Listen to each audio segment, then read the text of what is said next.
Afternoon, everyone. Thank you for joining us today and Happy New Year. I hope you're staying warm. I know here in Albany it is freezing and we are watching a potentially big storm for the weekend. So lots of fun this January 2026. All right, I'm just going to do a few housekeeping items as I do in the beginning of every webinar. If you get disconnected at any point, please log back on immediately and notify us via email just so we have that in our records. If you're using the GoToWebinar app on your iPhone, sometimes it doesn't necessarily record your name for some reason. So if you're using that, just please send us an email saying, hey, I'm using it, and we may ask you to give us the numbers that we're going to give you at the beginning of the webinar and the end, just to verify your attendance. At the time of registration, you were asked to list how many funeral directors were sitting in with you, as well as their names. If you missed anyone, again, send us an email so that we have all of the information documented. Okay, if you have any questions during this webinar, please type them in the question box, and Dominic will be answering them at the end of the webinar. All right, at this time, I'd like to welcome our president, Michael Gordon. Michael, I know you wanted to say a few words, so the floor is yours. Thanks, Kelly. Good afternoon, everybody. Just want to welcome you all to 2026. Happy New Year. Happy, healthy New Year to all of you. Our first webinar of the 2026 year. So we got a good one to start off the year with. Just want to touch point on a couple of things that the board has been working on and some informational items for our members. This weekend on Saturday, the Zogby survey that has been sent to every member of the association via their email address on file, it ends on Saturday. There have been some members who may have not seen it because maybe it went to spam or their junk email file because it did not come from the association. It came from Zogby themselves. If you go to your search bar in your email account to look for emails, search Zogby survey for New York State funeral directors, and you should find it. They have sent it a number of times over the last 10 days or so. So do keep a lookout for it, and please do fill out the very important survey. Your regional directors around the state have new email addresses and have been communicating with the members in their region. There's information in to those regional directors. They have some vital information for you, and they are a resource for you as well, and a liaison for the local associations to the state board. Please do reach out to them and respond to their emails when they are in need, or just to say simply hello. Very new tool that we're using to help build communication amongst the regions and with the board itself. Be sure to check out this month's directions. It's chock full of information from yours truly, from Mike Lenati, from Melissa on pre-plan and the tax statements, and Randy on government affairs. Also in that newsletter is something new that's been put out. We released a helpful tool in explaining embalming to families that you serve. Your presenter today, Dominic, was very instrumental and very helpful in putting that little information Q&A tidbit out. Some members have put that on their website, and some members have used it when they've discussed embalming with families. It gives a clear and concise explanation regarding it. So another tool, again, that members of the association can use. So with that, I'm going to turn it back over to Kelly. It's all yours, Kelly. Thank you for the time. Thanks, Michael. So before I introduce our speaker, I want to tell you the number that you're going to need to know for the beginning of this webinar, and it is 4343. Again, you will only need to give us that number if you are asked, but please put that in a safe place. At this time, I'd like to welcome our speaker, Dominic Astorino. He holds a degree in cellular biology, mortuary science, and forensic medicine. He's on the faculty at the Worsham College of Mortuary Science in Chicago and Wayne State University in Detroit, where he teaches courses in embalming, restorative art, and pathology. His work in the field of restorative art and embalming is highlighted by publications, as well as frequent invitations to present lectures across North America, Europe, Africa, Asia, and the Caribbean. If you've been at our conventions before, you have heard Dominic. Dominic believes in the power of education and the global value that viewing the dead offers to society. Because of this core belief, he has worked to improve the standards of care, not just in the United States, but also in places such as Kenya, Trinidad, Hong Kong, and South Africa. He is a licensed funeral director and embalmer in Michigan and Illinois, and has sat on the Restorative Art Curriculum Review Committee for the American Board of Funeral Service Education, and offers expert witness testimony in legal proceedings related to mortuary science. Welcome, Dominic, and thank you so much for joining us today. Thanks very much. Thank you, Kelly. Thanks, Mike. And thank you, New York State funeral directors. Like Kelly just said, I'm becoming very familiar at your conventions, and I love it. I love your group. I think the New York State Association is in my estimation, the strongest association in the country. And that's not just something that I'm saying, that's something that I truly believe. Like Kelly mentioned, I will take some time at the end to answer any questions. So if you have any, maybe just type them in the chat box to Kelly, and we'll get to them at the end. When I mentioned the New York State Funeral Directors Association and the great job that you all do there, I think a lot of that has to do with the people and with, of course, with the longevity of the association. It's one of the older associations in the country. If we were to turn back the clock about 100 years to roughly 1925, when associations like mine in Michigan and in Illinois, New York, real big, strong mortuary science states like that, Ohio, when those associations were being created and our mortuary schools were being founded in those states, many of which are still operating today, like Cincinnati, Wayne State. I know Simmons was there in upstate New York forever until it closed. The general public in your state and in my state, for the most part, had a very high view of the local funeral director, of the work that we did with embalming.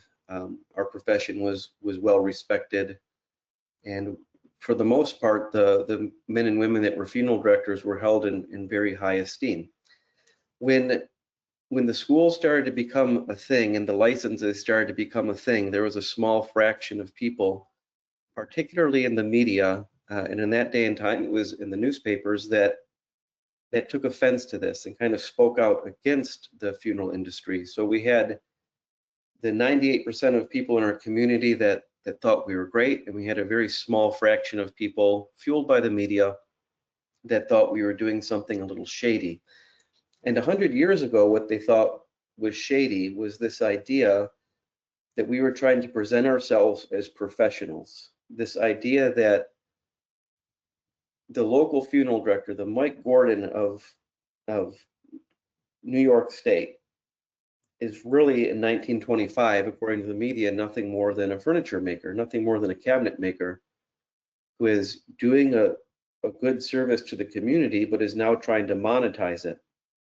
And although he should be paid, what doesn't need to happen is a fancy school or an association or a professional license, because now the funeral directors are trying to basically pretend they're professionals, kind of like a doctor or a lawyer, a dentist.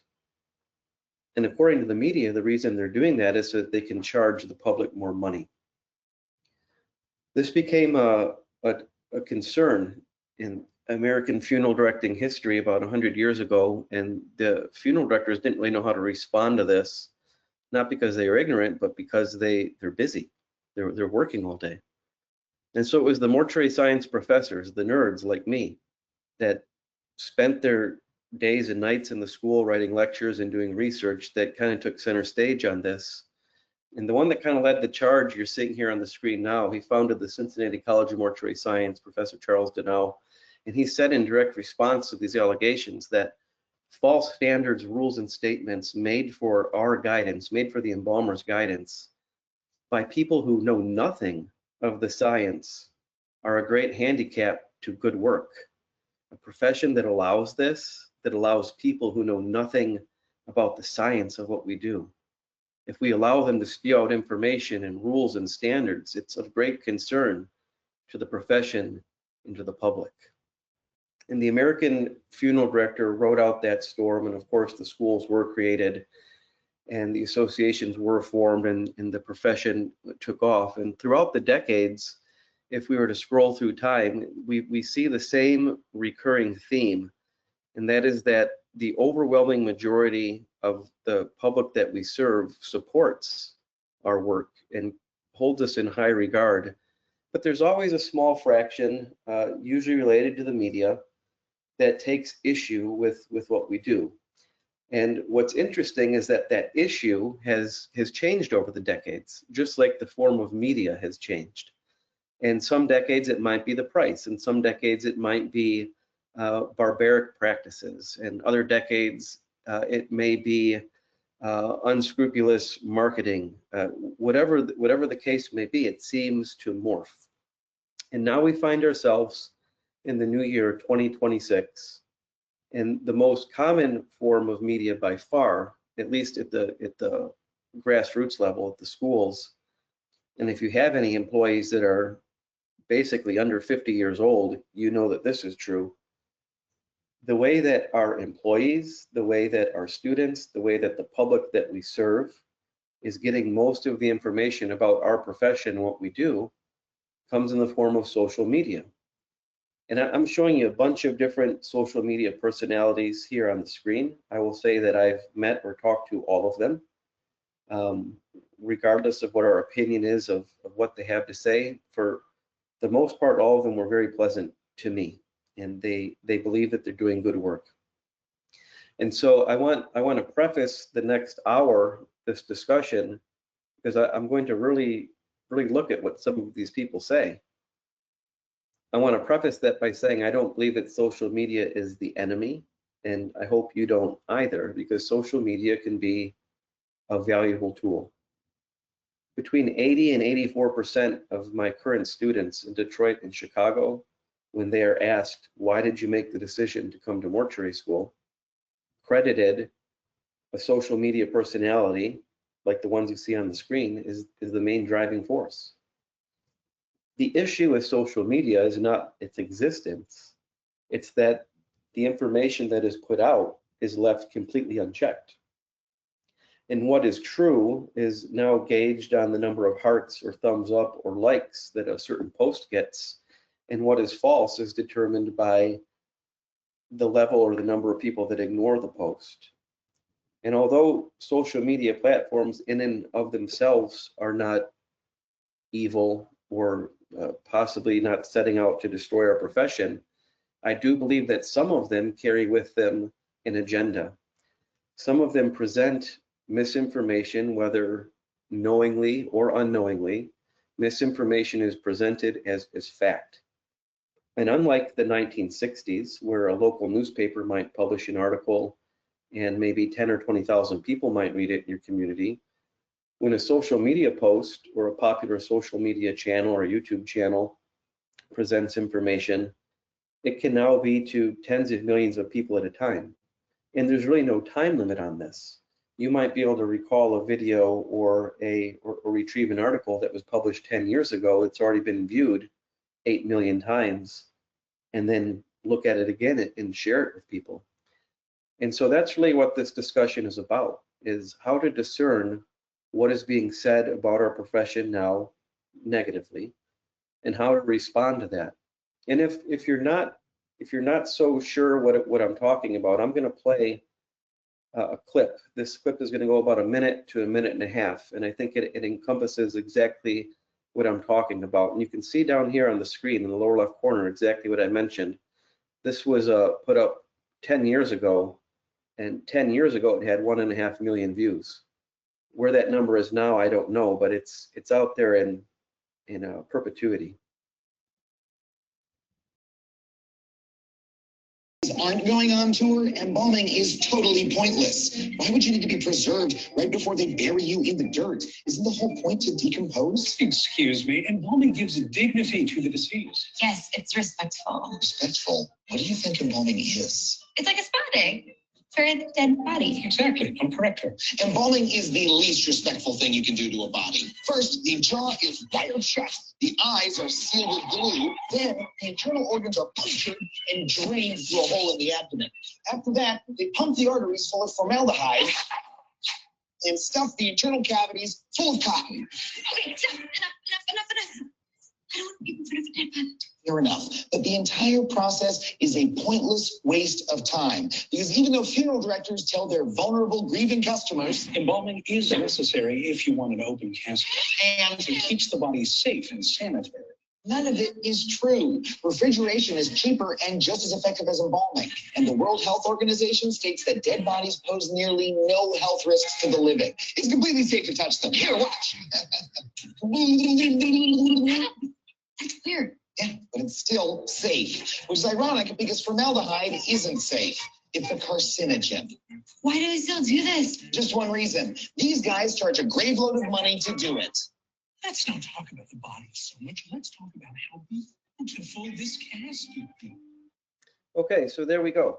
That kind of brings us up to speed as to what I believe the most current attacks or statements against our work are right now, 2026, modern day, as being broadcast across social media. And they have to do with the idea of embalming, as well as the idea of the chemicals that we use. And particularly if you were to break down that minute and a half clip that we just watched, the three main questions or allegations, depending on how you frame it, are: why do funeral directors have to use formaldehyde?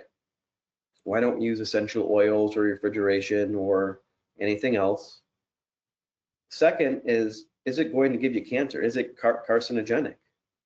And then third is that the funeral directors and embalmers are using this toxic carcinogenic chemical and burying it in the ground and potentially poisoning the waterways and the soil and everything like that. And hopefully now you can see why this presentation exists, because when you watch a video like the Adam Ruins Everything clip we just looked at, the screen flashes with pretty intimidating citations like the University of Michigan, the CDC, the World Health Organization, and those are legit scientists. Those are legit scientific groups, and it kind of makes us as funeral directors feel like maybe we are wrong. Maybe we don't know what's going on. And so most of us, just like the public we serve, we do our own research and we go to the internet. And as you and I both know, the internet is a great tool, but it can also be the devil, in that nothing is checked, nothing is vetted. The screenshot that I took right here, I Google searched, is embalming good or bad, and then hit enter. And you can see a bunch of images, some social media personalities pop up, and then the things up here: milk, fluid, embalmed alive, dairy, Nancy Pelosi, raw milk, injecting disinfectant. And so I think we would all agree the internet, it can be all over the place, and that doesn't really help us then discerning truth from fiction.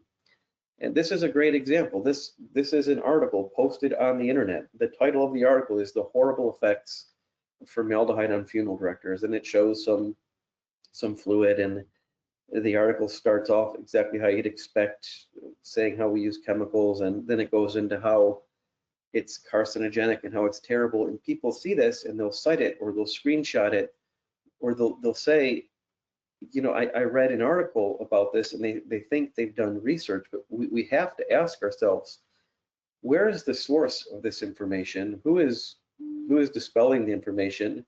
And might there be a bias here? Might there be one of those agendas that we talked about a few minutes ago? In this case, this website or this blog or this article is created by a company that sells urns, fingerprint jewelry, immediate disposals, and direct cremations direct to the consumer online.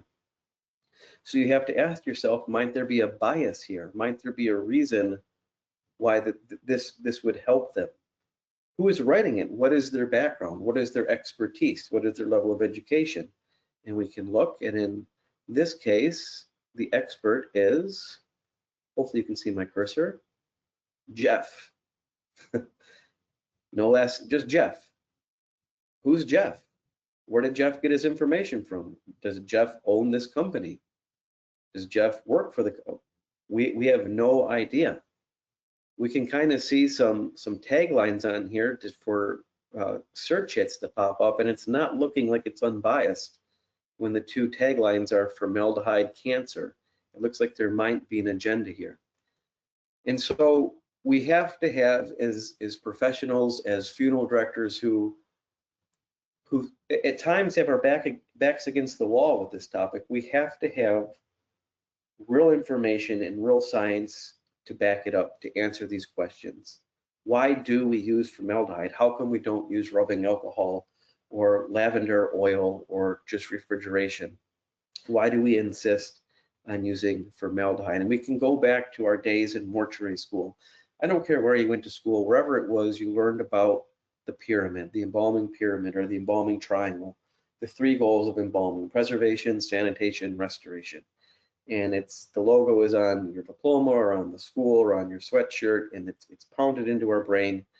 And we learn that we use formaldehyde because it has the ability to accomplish all 3 of these. Formaldehyde has the ability to preserve tissue. Formaldehyde is not the only preservative available, but it does have the ability to very, very adequately preserve and fixate tissue, which makes it firm and dry, which makes it adequate for restoration, and combined with the fact that it's an excellent sanitizing agent. This is what we're taught. This is what we tell ourselves. This is what we tell our students. In fact, if you were to read the current edition of the embalming text, the 6th edition, it says that if we had to list a primary goal of embalming, it would be sanitation. Sanitation is listed as the #1 primary goal of embalming. And we're taught this is why we use formaldehyde, and that's all fine and good, and we go along our merry way, and we serve the public, and we make our living, and we do good work. But then we go on the internet and we see stuff like this being broadcast to millions of people at a time.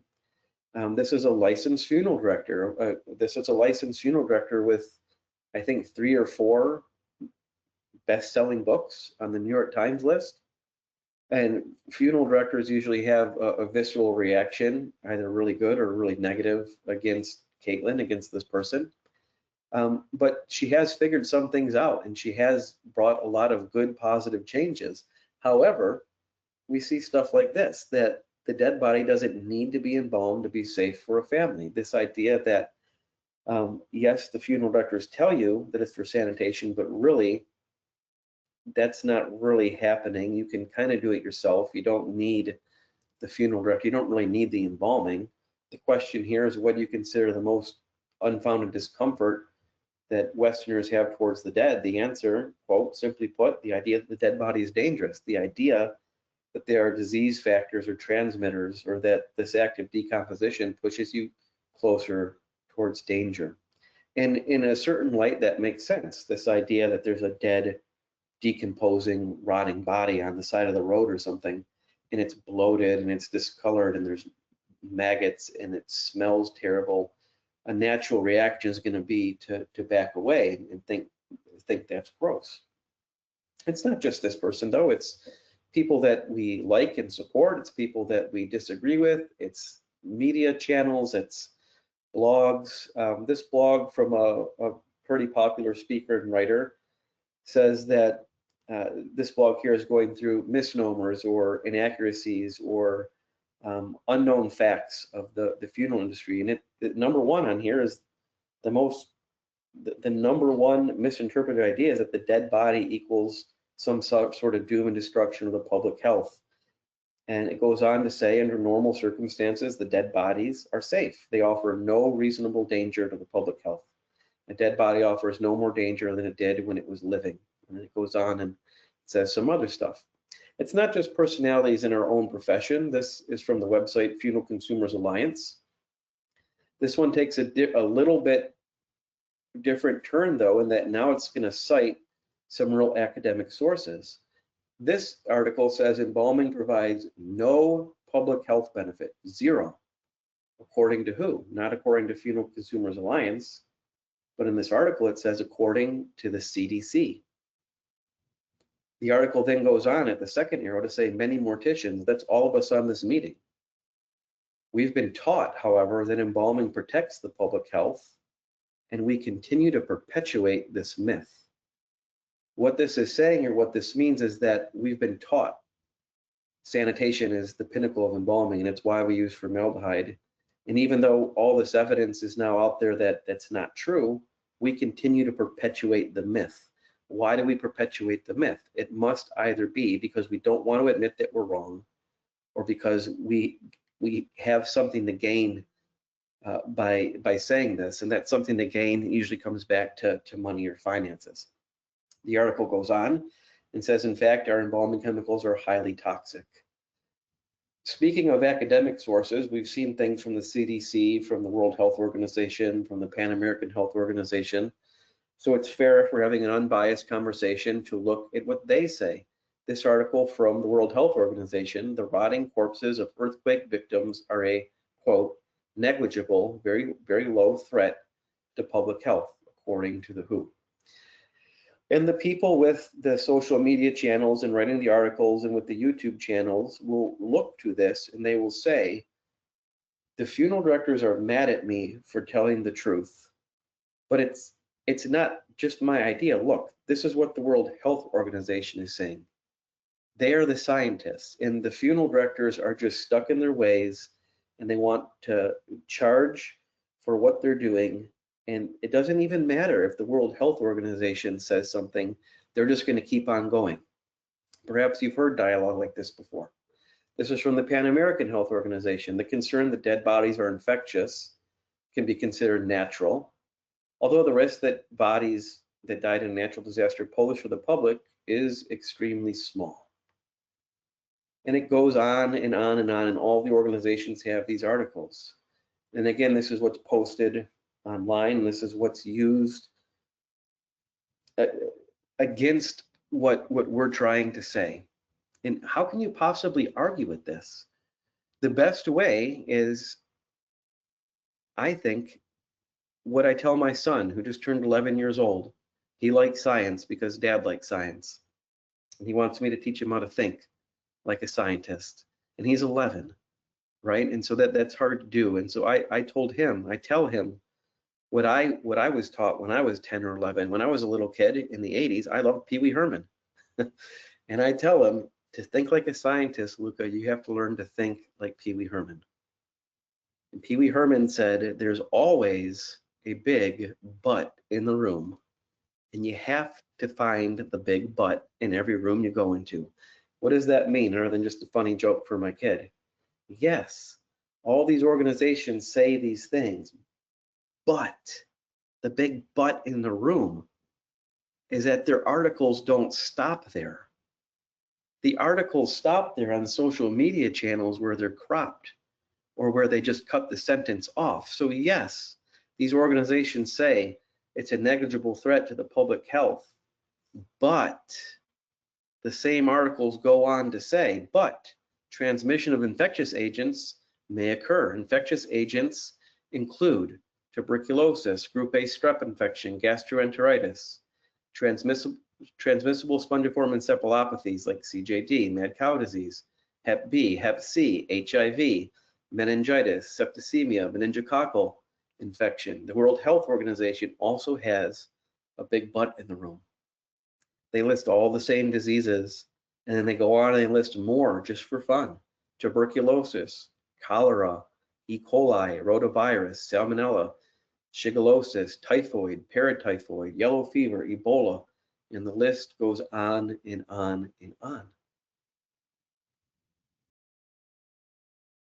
The fact of the matter is, without getting into a political discussion, is that you specifically in New York understand exactly what it was like to face a communicable pandemic just 5 or 6 years ago. And we had it here in Michigan, similar to, I think, how you had in New York, that when COVID first became a thing, we were all trying to figure out what the hell is going on and what is happening. We were told by the same people who advertise that the dead body poses no health risk that we have to avoid touching those people. In Michigan, we had to leave them in closed body bags and immediately bury them.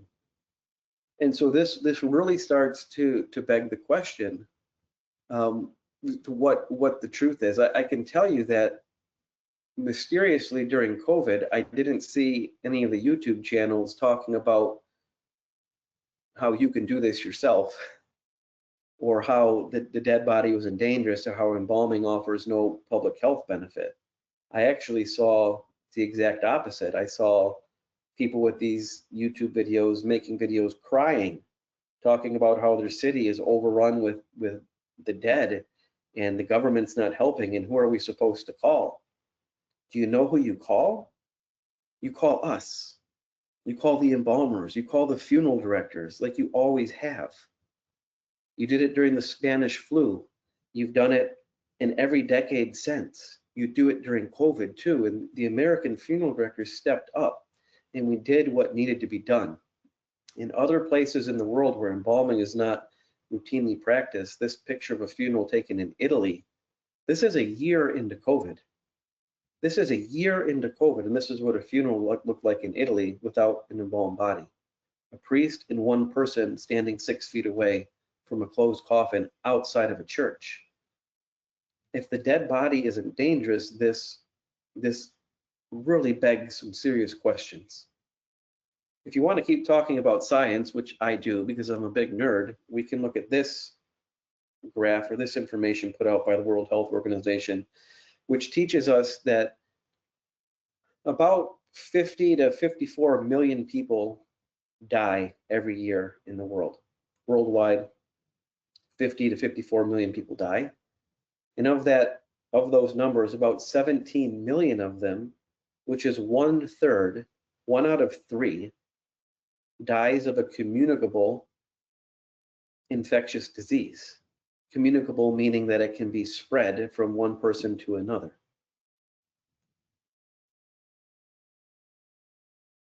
This is some more science. This is science that doesn't show up on YouTube channels and everything else. This graph on the vertical axis tracks the number of deaths in a country, and on the horizontal axis on the bottom tracks the wealth of a country, with the poorest countries being on the left and the wealthiest countries being on the right. The blue line tracks the number of deaths in the country caused by anything other than an infectious disease, a car accident, a heart attack, cancer, murder, suicide, pneumonia, whatever the case may be. That's tracked here on blue, and you can see what you'd expect. The line is pretty much straight and level all the way across. That's because everyone dies. It doesn't matter if you live in the richest country in the world or in the poorest country in the world, you're going to die. Now, when the countries get really poor on the left, it spikes up a little bit because of civil unrest and wars and famine and things like that. Look at the other line, though, the red line. This line tracks the same thing, deaths in the country based on the wealth of a country, but only deaths caused by an infectious communicable disease. And we see that as the countries get poorer, the line spikes drastically up. At the schools that I teach at, the students sometimes, well, I'm going to say tease, but I don't think they're teasing sometimes. Instead of calling me Professor Astrino, they call me Professor Condescendrino. And I'm going to have a Condescendrino moment right now. The people that go on YouTube or on social media and broadcast to millions of people that the dead body is not dangerous, which side of this red line do you think they live on? Do you think they live over here in Cameroon? Or do you think they live over here? Most of them live so far on this red line to the right that it's off the screen. And they are broadcasting things as if the United States is the only country in the world. And you have to ask yourself, is there some sort of agenda here or reason why they might be doing that? I'm in a unique position. I have the unique honor. I travel the world. I specifically go to rough areas and teach embalming and standards of care. I took both of these pictures on my iPhone. The picture on the left is in a slum called Kibera. Kibera is on the outskirts of Nairobi, Kenya. In Kibera, the kids play in the dump where the fecal matter and the garbage and everything else is dumped. The average citizen in Kibera makes about $600 a year. There is no running water. It's extremely impoverished. It's a shanty town. Picture on the right, I took in the South China Sea. This is an impoverished fishing village. These are one-room stilted homes. In the center of the one-room stilted home, there's a hole cut in the floor. That hole is where the families go to the bathroom. They poop and they pee in the water right below, and then that water is where they bathe. It's where they catch their fish. It's where their drinking water comes from, and it's where their kids play. Go back to the picture on the left in Kibera. Although it seems very foreign, they have something really in common with us, and that is that they die every day. But when people die in Kibera, they have nothing to do with the person. The people there cannot read. Most of them can't write. They have no money. The government is not coming to help. They have no idea what to do. And in Kibera, people are not dying peacefully in their sleep. They are dying of horrific communicable diseases, and they're laying in the mud outside. And so I want you to pretend with me that we live in Kibera and we wake up every day and there's 7 more dead bodies out in the road. And what are we supposed to do? We do the only thing we can. We drag them to the dump and we let the bodies stay covered in trash. Or we try to dig a hole and we drag an infectious body to the hole. No matter where I've been in the world, no matter how poor, including Kibera, everyone seems to have access to the internet now. Usually in poor countries, it's from a central like government internet cafe or a government provided phone. So again, pretend that we live in Kibera. We have no money, we have no education, we have no schooling, we have no help, but we have the internet. And we have a problem to solve, the problem being the dead bodies everywhere. And we can look on the internet and we see that, oh my gosh, look at this. In the United States, the gold standard of medicine, by the way, there's actually people that do this for a living. It's actually like you can actually do this. And look at this. We have videos all over the internet from American morticians that say, you can do it yourself. You don't have to embalm these people. You can do it yourself. So what do? We do it ourselves. And then what happens? The mortuary care workers in Kenya start to get sick and they die. It becomes such a problem that me personally, gets a phone call from the country of Kenya asking me if I would come there because they have a problem where they have dozens of mortuary care workers that are dying due to infectious disease, and they don't know what to do. So I look into it and I realize that it's going to cost about $30,000 to $35,000 to do what needs to be done. And I'm talking to people that make $600 a year. And so there was a nationwide campaign where funeral directors and mortuary schools and associations donated. Maybe you're on this webinar and you donated, and we raised $35,000 in a month. And we went to Kenya. This picture is taken in the morgue at the Kenyatta National Hospital, where we went and I taught mortuary standards of care. I taught them how to use PPE. All these people, most all these people, these students are convicted felons. That's not a joke. And what I'm about to say is also not a joke. The reason that they're there is because one of the penalties for being convicted of a felony in this region is to be sentenced as a mortuary care worker.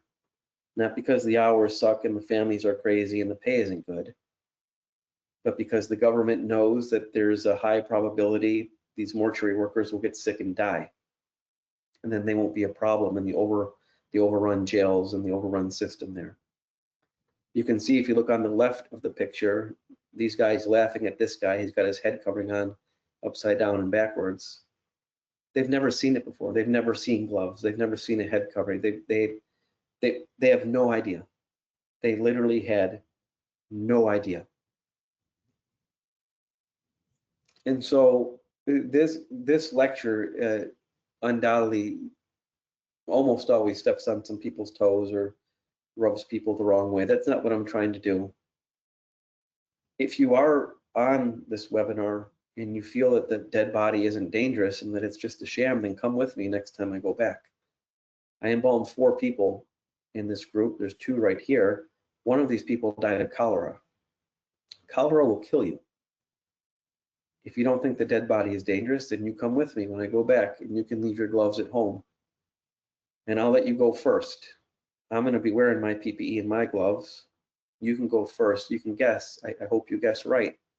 If you guess wrong, it might turn out really bad for you. Or you can come with me to Trinidad next time I go there. This is a morgue in Trinidad. That's not water on the floor. Trinidad is 7 miles off the coast of Venezuela. It's very hot. It's very humid.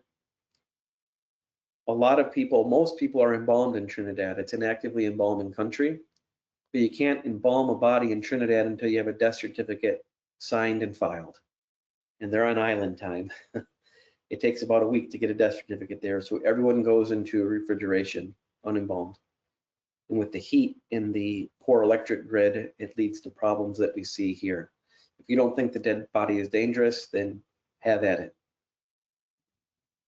Of course, the dead body is dangerous, similar to what was said at the beginning by someone trying to prove the point otherwise. Dead bodies are dangerous because living bodies are dangerous. One of my closest friends is my dentist. I've known him forever. I recently went to have him do some work on my tooth. I just had dinner with him and his wife 2 weeks ago. I know the guy, I know him well. Was at his wedding. I did not say when he was going to fill my tooth, you know what, Eric, you don't have to put your gloves on. I think we're good. Just stick those fingies right in there and go to town. No, of course I didn't say that. Of course we understand that dead bodies can be dangerous because living people are dangerous. The second question we want to answer is it bad for me? Is it going to kill me?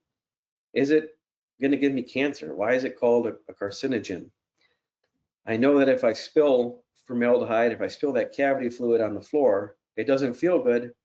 My eyes burn. That can't be a good thing. So something has got to be going on with this, and that is true. I will say that formaldehyde, HCHO, is 100% organic. It is of the earth. It naturally exists in every animal on planet Earth, not because it somehow leached into our body, but because it naturally exists there.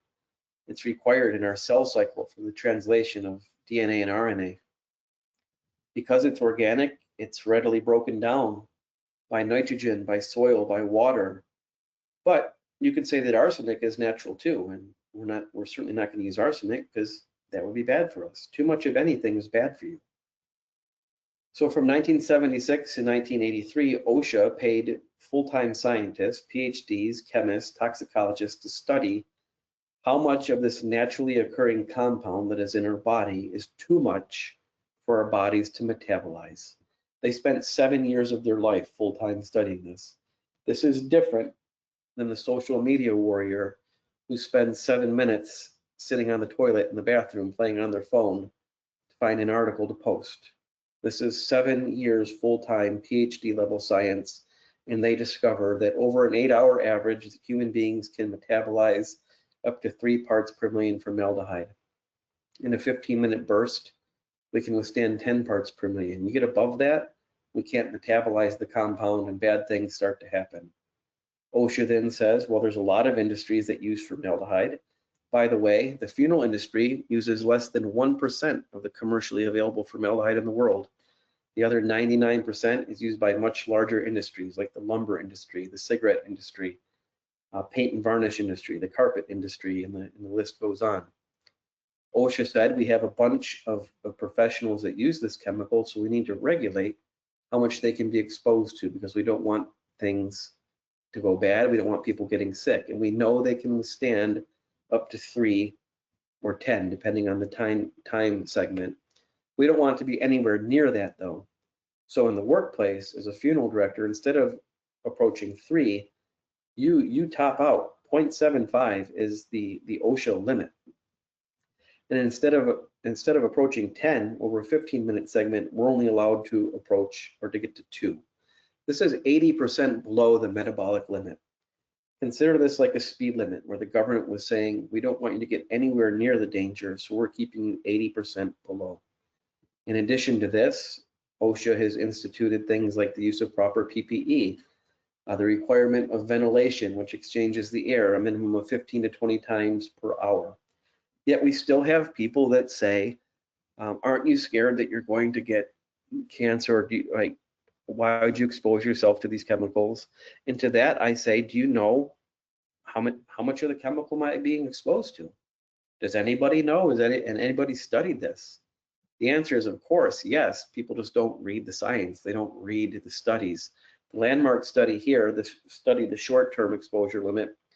It compared autopsy cases and straight cases in a rural area that was in West Virginia and in an urban metropolitan area, downtown Detroit, over the course of 6 months.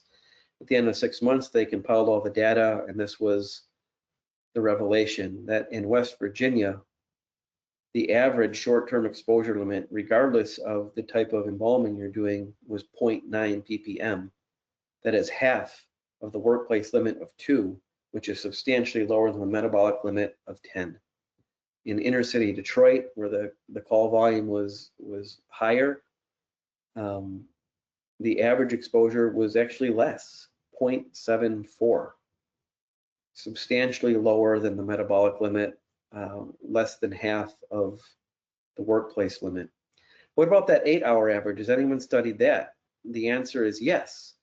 The Pittsburgh Institute of Mortuary Science, along with the University of Pennsylvania, studied that 8-hour PEL, or time weighted average. And the variable in this experiment or this study was prep room size. We're going to study prep rooms ranging from 700 square feet to 5,000 square feet. Interestingly enough, only 17% of the prep rooms they went into even had a ventilation system. And of that 17%, the average exchange of air was only 7.5 times per hour, which is half of the OSHA minimum, 15 to 20. The results of that published study are here. The average exposure to the American embalmer over an 8-hour period, regardless of prep room size, was 0.16 parts per million formaldehyde. This is not over one day. This is over a period of 6 months, I believe. 0.16 is substantially lower than the OSHA limit, the PEL of 0.75, which is a far cry from the metabolic limit of 3. Good science is always repeated. I think about 2 years ago, NFDA commissioned a team of private scientists to redo the study to see if numbers have gone down or gone up. And they have gone down substantially, even from before. This is the actual study. This is not my interpretation of the study. With respect to the 8-hour PEL time weighted averages, the median 8-hour exposure was now 0.037 parts per million, with 93.6% of concentrations of formaldehyde below 0.1. Despite this being true, the EPA still classifies formaldehyde as a potential carcinogen, which means we believe it may give you cancer. This was based on a study they did in 1979 in Windsor, Ontario, Canada. In this study, they took 240 rats and mice and they put them in a big clear lucite box, box 1 we'll call it. And in that box, they piped in 2 parts per million formaldehyde continuously with no ventilation, 6 hours a day for 18 months, and just made the rats and mice breathe it. I'll say that 2 ppm is already 2.5 times what we're allowed to be exposed to at work. The second box, 240 rats and mice, they piped in 6 parts per million, 8 times what we can be exposed to. In the third box, you almost feel sorry for the rats and the mice. They were exposed for 1.5 years to 15 parts per million, 20 times what we can be exposed to at work. At the end of 1.5 years, the gas was turned off. The rats and the mice rejoiced until they realized that they were going to be euthanized. They were all executed, euthanized, and autopsied and studied for signs of cancer, brain cancer, nasopharyngeal cancer, lung cancer. This was the results of the study. In the first box, that's 2.5 times what we can be exposed to. A year and a half with no ventilation, 0. The second box, 0. The third box, 20 times the permissible exposure limit, 3 out of 240, or a positive hit of 1.2%. The scientists said there is no way to prove that these rats and mice didn't have the cancer before the study started. It's unlikely they did, if we're being honest. This study has been repeated multiple times over the years, most recently in 2017. This is the actual study again that I'm showing you if you want to look it up. This is not an article about the study or my interpretation of the study. It is the study. And this study showed what the other repeat studies showed. Quote, under conditions of the study, inhalation exposure to a maximum tolerated dose of formaldehyde, this is important, did not cause an increased incidence of nasal squamous cell carcinoma, leukemia, lymphopoietic tumors, etc., etc. The results of short-term carcinogenicity study do not support a role in formaldehyde-induced neoplasia.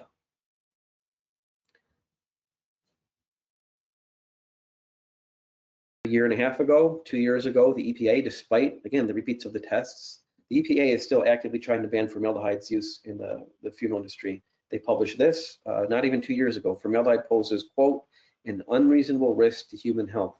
Within an hour of this article coming out, the American Chemistry Council fired back and said that the EPA's evaluation is, quote, not based on best science. Why did they say that? If you read the article, they go on to say the EPA made these conclusions with assuming that the workers were using none of the protective equipment which they mandate. No PPE, no ventilation, no measurement of air quality, no putting the lid on the tank. It is assuming that all of that is going rogue. The American Chemistry Council then goes on to say that you are greatly limiting our scientific standards and the work that we're doing, because for 40 years since the first studies came out, we've worked to continue to improve these numbers. And the NFPA study showed exactly that the numbers continue to drastically drop, suggesting that workplace limits are now unworkable and ignoring practices that are already in place to protect workers, including the use of personal protective equipment, is egregious, according to the American Chemistry Council. They go on to say that the US standard of formaldehyde exposure is already 30 times below the updated European Union occupational standard, 30 times lower.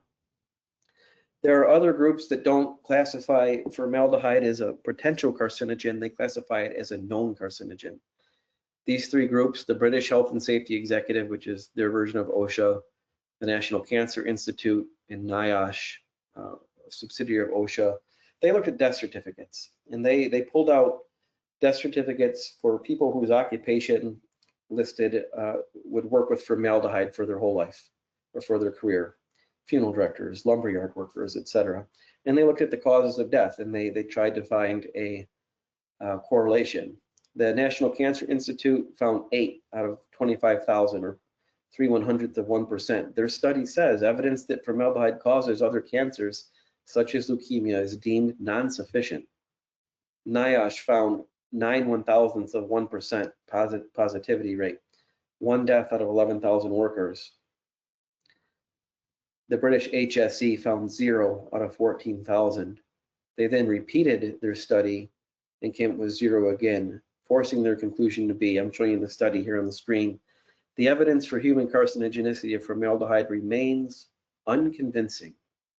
A few years ago, recent media that we saw on TV indicated that some brain scientists did a study that revealed that male funeral directors, that's me, that's probably half of the people here on the webinar, were discovered to be 4 times more likely to develop and die of Lou Gehrig's disease.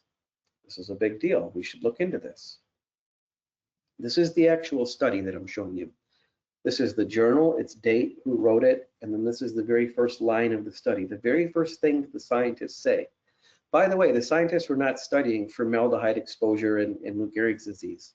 They were studying something completely different. And so on the very first line of the study, they say, our results, regarding the Lou Gehrig stuff should be interpreted cautiously. There were only 2 Lou Gehrig's disease deaths among men. Moreover, and this is very important, moreover, we did not find a dose association between formaldehyde and Lou Gehrig's disease, ALS. So the scientists are saying, we know what this looks like. We know what the public will think when they look at these biostats charts that they don't know how to read. We know what this is going to look like. For the love of God, do not read this as a layperson and then tell people that men are 4 times more likely to get Lou Gehrig's disease if they use formaldehyde, because that is not what we're saying. Moreover, we did not find an association between formaldehyde and Lou Gehrig's disease. For the love of God, don't say this to people. This took less than a week for this to be all over social media. Same type of thing. It's not me saying it, it's the scientists. Once it hit social media, it hit mainstream media on the internet and on TV, and now it's spiraling out of control. And no one is listening to what the scientists are actually saying. No one is actually reading the report. The table from the report is here. I'm showing it to you right now. There's a lot of numbers and a lot of stats, and we're running low on time. On the top level, 607,000 respondents. That's 607,000 random people. Of that, 372 people die of Lou Gehrig's disease. That becomes the hazard ratio or a baseline of 1. That's just bad genetics. That's just how it works. What the people that read this graph or this chart saw was that different variables were adjusted, like occupation, sex, chemical exposure. This number that was 1 up here for the everyday American jumped up to about 4 right here. And they scrolled over and they said, okay, this is male funeral formaldehyde. Okay, male funeral directors who use formaldehyde are 4 times more likely to die of Lou Gehrig's disease. Look, the scientists say it. And what the scientists were saying in their article was, no, you nincompoop. Look at the number of Lou Gehrig's disease deaths and see that it remained constant. It didn't matter if the hazard ratio said 1 or 4 or 3 or 0.85 or whatever, it stayed at 2. Because we don't use a hazard ratio, which is a biostatistic, to predict that kind of thing. In fact, we're actively warned against it. They knew how people would react, so they redid the study 2 other times. In both repeats of the study, they found, quote, no association of Lou Gehrig's disease with job-related formaldehyde exposure. And then again, they say that we find no overall association between occupational formaldehyde exposure and Lou Gehrig's disease. That brings us to our last question of the day. We have about 10 minutes left, and then I'll take some questions if you have them. Is it bad for the environment? We hear this all the time, that the funeral directors in New York and Michigan and everywhere else are taking 3 gallons of a carcinogenic toxic chemical, and they're putting it into a body that they charge you money to embalm. And the body won't stay embalmed forever. It won't stay preserved forever. Even they'll tell you that, right? And we bury the body, and then the body breaks down, and now there's 3 gallons of carcinogenic fluid in the soil that might leach into the waterways or whatever else. So they call for formaldehyde-free, biodegradable embalming, green embalming, et cetera, et cetera. And I remind you that formaldehyde itself is completely organic, HCHO. Formaldehyde itself is biodegradable, completely biodegradable. So if someone asks you for biodegradable embalming, just smile and say yes, and use your introfiant or whatever it is that you're going to use. Seriously though, remember what we mentioned earlier, that formaldehyde naturally exists everywhere.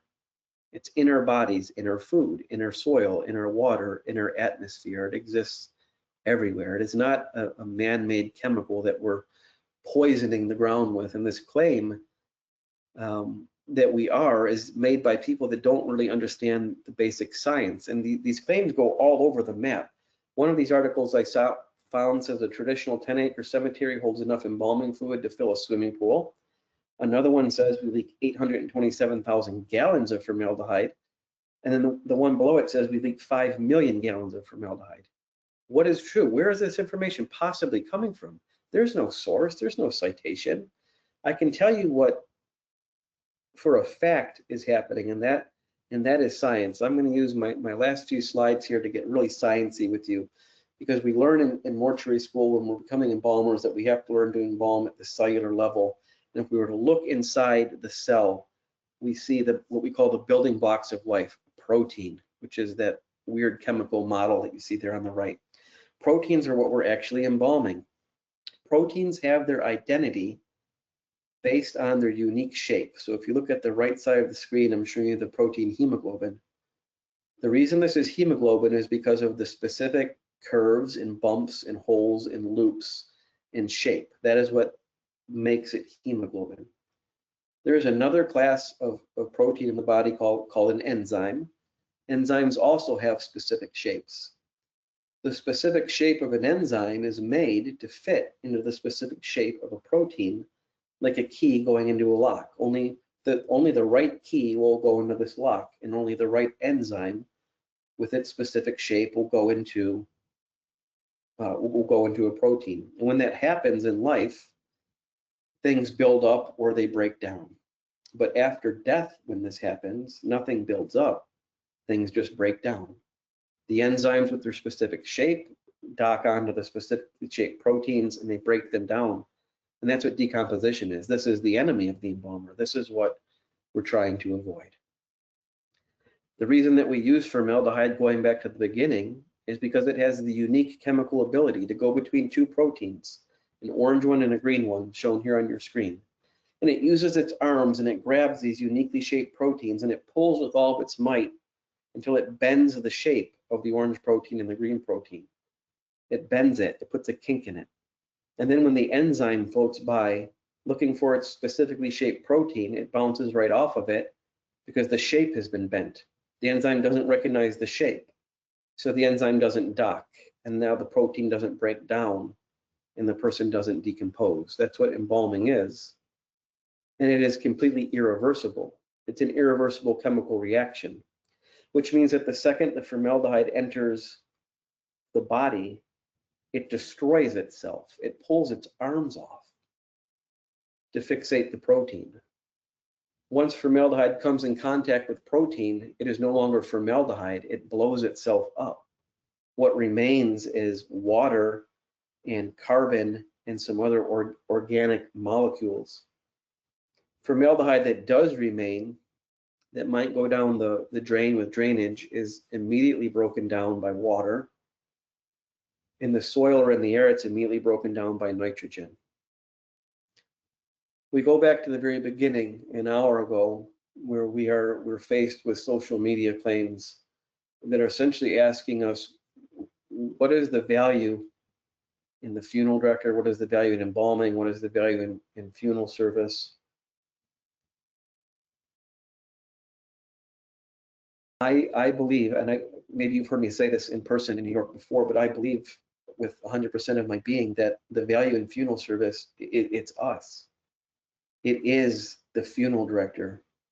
Thomas Lynch said in his book that the reason they call us at 3 a.m. on the worst day of their life is because they know we will answer the phone and we will help them, and that is true.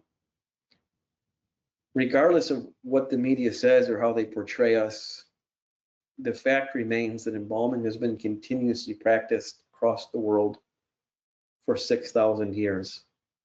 And the day that I became an embalmer, the day that you became an embalmer, is the day that we together joined an ancient sacred rite of people who for 6,000 years, as with reverence and care and mind and heart, cared for the dead. And there is value in that. But we must recognize our value. We must be aware of when our value is being challenged by things that are not based in science. And I'll leave you with the slide that we started with from my nerd hero, Professor Charles Deneau. False standards, rules, and statements instituted for our guidance and governance by people who know nothing of the science are a great handicap to our good work. A profession that allows this, that allows people that know nothing about our science to spew out information, rules, and standards is of great concern to the profession and to the public. Thanks so much for your attention. I'll turn it back over to Kelly now. Thanks so much, Dominic, and thank you everyone for attending this webinar. I know we're a little bit after 2, so at this point, before we go to any questions, I will let you know the ending number is 17, that's 17. And again, that's only if we ask, you'll have that number handy. We don't need it otherwise. All right, at this time, I am going to open it for questions. If you have any questions, type them in the question box and we will give it a moment to see what comes in. So far, we've gotten a lot of, this is a great presentation. Thank you so much. I wish you could make this a public documentary. One of the best presentations I've ever attended. Thank you, Dominic. So lots of positive comments, but I'll wait a few minutes to see if we have any questions. All right, there is one question. Why do they require us to use green burial approved chemicals when embalming and burying in green cemeteries? I think that the answer to that, we have that here in Michigan too, is because they require everything to be certified green, right? Like, so the container, the shroud, the casket has to be certified green, the land has to be certified green. And so I can see from their perspective, as people that know nothing about chemicals or embalming, that they would say it has to be certified, in quotes, green. But this information is coming from an assumption that the chemicals that we're using are not already that way. It's an erroneous assumption. So that's the best answer I can give you.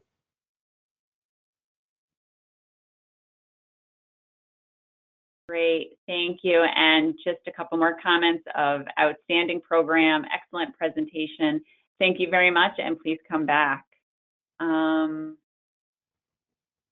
I do have a question from somebody. It said, why didn't you use the term, I don't know if he's trying to say formaldehyde, formalin, F-O-R-M-A-L-I-N.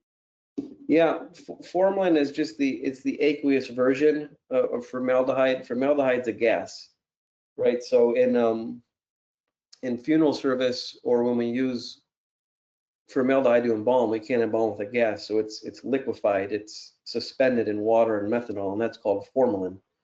It's essentially the same chemical. I suppose I could use the word formalin, but I think to keep it consistent with all the articles and the studies that all use the word formaldehyde, everyone recognizes the word formaldehyde. The word formalin, I think, might throw some people off. So I'm just trying to keep it consistent.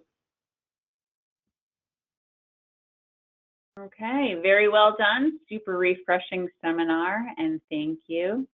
Okay, one more question. Embalming question about cancer cases. Is there any way to combat unknown experimental cancer drugs in the body? Any tips or tricks, especially with metal-based chemotherapy, such as platinum chemotherapy? The best thing that I found is, as generic as it sounds, is to use a pre-injection with a lot of water conditioner in it. Water conditioning fluids, whatever brand you use, they're going to have one, are often misunderstood. I hear embalmers say, you know, I don't have a well, or my water at the funeral home is not hard. But they're actually not made to treat that water. They're made to treat the cellular water, the molecular water inside the cellular environment. And when people are on chemo, especially with those real heavy metals, that's highly toxic to the body. And so the cell forms, the living cell forms around it an aqueous kind of force field, because it recognizes those chemicals as toxic. Even though the doctors are using it as treatment, the cells don't know the difference. So they form a thick aqueous force field around the cell. And then if the person dies, that force field remains. And the penetrating power of your arterial solution to get into the cell to the protein is inhibited or blocked by that force field. Using a water conditioner and or a surfactant will cause the surface tension of that force field to be weakened and become much more susceptible to your embalming fluid and to your accessory chemicals, which should result in a better embalming. Okay. who is dispelling all of these negatives and false information? Should this be the responsibility of the National Funeral Directors Association? I would, I would love to see that happen. That's the best way, I guess I'll answer it. The information is out there. I have the information. Right now, it has not necessarily been picked up at the national level. It's a lot of really big state associations and provincial associations in Canada have had me do the same presentation or submit the documents. I know for NFDA, I did submit to them my report in the paper and everything, but as far as them having me present the information, they've yet to do that.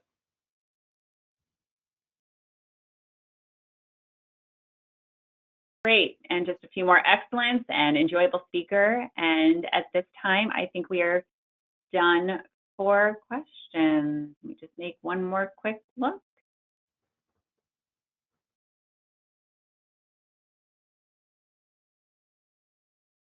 Oh, do you think at any point in the future mortuary schools will turn away from embalming education?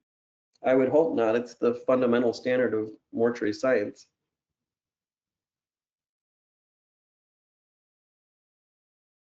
Great. The speaker is absolutely riveting. I did not take my mind or eyes off the screen. All right, Dominic, I have to say, this is one of the highest rated programs we've ever had. So on that note, I will thank you so much, and we look forward to seeing you again at our convention in August. We really appreciate this program, and thank you all for attending today, and have a great rest of your afternoon. Thank you very much.